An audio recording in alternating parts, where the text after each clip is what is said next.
ఏం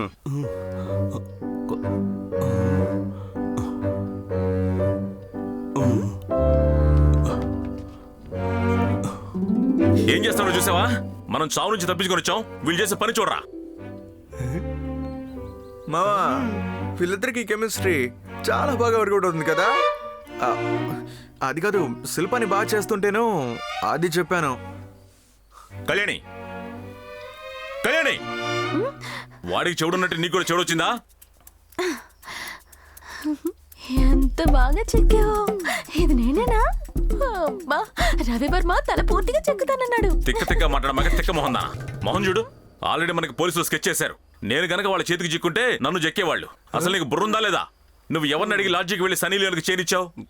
నాకు గాని కష్టం వస్తే అది ఇస్తుంది, దానికి కష్టం వస్తే నేను ఇస్తాను, అందుకే ఇచ్చాను. ఆ మెంటల్ది చేనుకున్న పైసా కూడా తీయకుండా తీసుకెళ్లి తాకట్లో పెట్టింది. అది అయ్యో, అది దొరికిపోయిందా? అది దొరికిపోవడమే కాకుండా మళ్ళీ కూడా దొరికేలా చేసింది. నీకు విషయం తెలుసా? దుర్గా లాడ్జిలో ఉన్న ప్రతి ఒక్కరు ఇప్పుడు పోలీస్ స్టేషన్ లో ఉన్నారు. ఏయ్, నేను ఇంత సీరియస్ గా మాట్లాడుతూ ఉంటే వాడు తడిగుడ్డతో దాన్ని ఎందుకు కప్పుతున్నాడు? తడిగుడ్డతో దాన్ని మూసేస్తున్నాడంటే పనిలో బాకీ ఉందని అర్థం.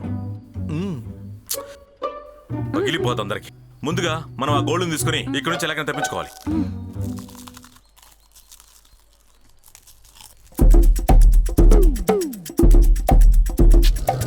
ఏమయ్యా, 144 ఎప్పుడు పెట్టినా నేను ఊర్లోకి వస్తూనే ఉన్నాను. 144 సెక్షన్ ఎప్పుడు పెట్టినా చాలు, లాక్ చేసిన ఇంట్లో వయసుకు వచ్చినమ్మా ఇంట్లో ఉన్నట్టు ఏం చేస్తుంటారా వీళ్ళు? నాకేం అర్థం కాలేదే. ఒకటే డౌట్ గా ఉందే. సార్, చెవులకు కళ్ళు పెట్టి చూడకండి సార్, చెవులు దొబ్బుతాయి. వచ్చిన పని చూద్దాం సార్. సరేరా, వెళ్దాం. నేను కుర్రాలు సరిగ్గా వర్కౌట్ చేయలేదు, అందుకే ఈ టార్చర్. రాయప్ప, మొత్తం విన్నాను.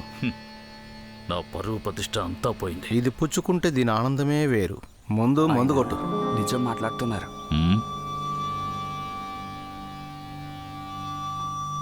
ఆయనకి సారీ. పోయి సార్కి అసిడిటీ. కర్మరా. చీర్స్. చీర్స్. కళ్ళు చెవులు పెట్టి పనికి మన ఏదో మాట్లాడే మాటలు మనసులో గనక సినిమా రన్ చేసామనుకో, మనం కనిపించాం.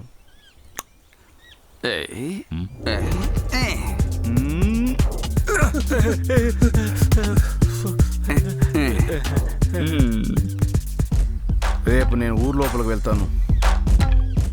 ఆ ఇద్దరిని కిడ్నాప్ చేయడం పెద్ద విషయం కాదు, కానీ ఆ సెల లోపల ఉన్న జోకర్ గోల్డ్ ఎలా తీయాలన్నదే ఒక్క ఐడియా కూడా రావడం లేదు. సరే, ఊళ్ళోకి ఎలా వెళ్తావు? ఆ ఇన్స్పెక్టర్ వెళ్తున్నాడు కదా.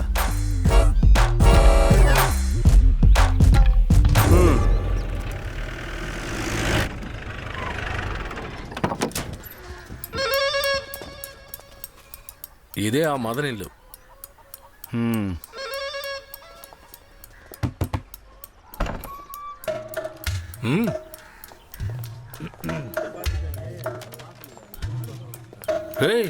ఏం జరుగుతుందిరా ఇక్కడ? చూడరా, ఈ ముసళ్ళు చూడు, చోట తాగుతూ క్యారం బోర్డు ఆడుతుంది. ముక్కే కలవనంటుంది. సార్, ఈ స్వీట్ తింటారా? చూడరా. రండి సార్, ఒకరు తగ్గారు, రండి ఆడదాం. ఏంట్రా, ఎటకారమా? రండి సార్, నిజమే సార్. 144 సెక్షన్ పెట్టి కుర్రాళ్ళంతా ఇంట్లో ఉండేలాగే చేశారు. ఎలాగో మీరు వచ్చారు కదా, అందుకే ఆడమని చెప్తున్నాను. ఎక్కడే నీ కొడుకు?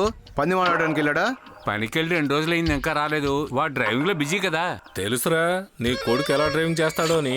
రాయప్ప సంబంధం కలుపుకుంటే కూర్చొని తినొచ్చు అనుకున్నారా? ఇదిగో చూడండి సార్, నోరుంది కదా అని ఇష్టం వచ్చినట్టు మాట్లాడేకండి. నా కొడుకు అలాంటోడు కాదు. ఒకవేళ అమ్మాయిని తీసుకొచ్చినా చివరి వరకు కళ్ళలో పెట్టుకుని చూసుకునే సత్తా మాకుంది. ఆస్తులు ఎందుకు, ఎవరికి కావాలి? ఏమే తొందరపడి మాట జారకే, జాగ్రత్తగా మాట్లాడు. మీ కళ్ళు పడితే తెలిసిపోతుంది కదా ఎవడు మంచివాడు ఎవడు చెడ్డవాడు. చూడండి సార్. నువ్వు చెప్పింది నిజమే. యో సరే, ఊరు బయట ఒకరొచ్చినా షూట్ చేస్తారు, మీరేంట్రా ఇంత తీరుబడిగా ఆటలాడుతున్నారు? ఏది కొట్టాలో అర్థం కాలేదు, కొంచెం ఆలోచించాలి. వెళ్ళేటప్పుడు తలుపేసేయాలండి. ఈడెటకారం చూడండిరా. ఏంటి, ఏదైనా దొరికిందా? సార్, స్వీట్ తినరా? యో రావయ్యా, జేమ్స్ బాండ్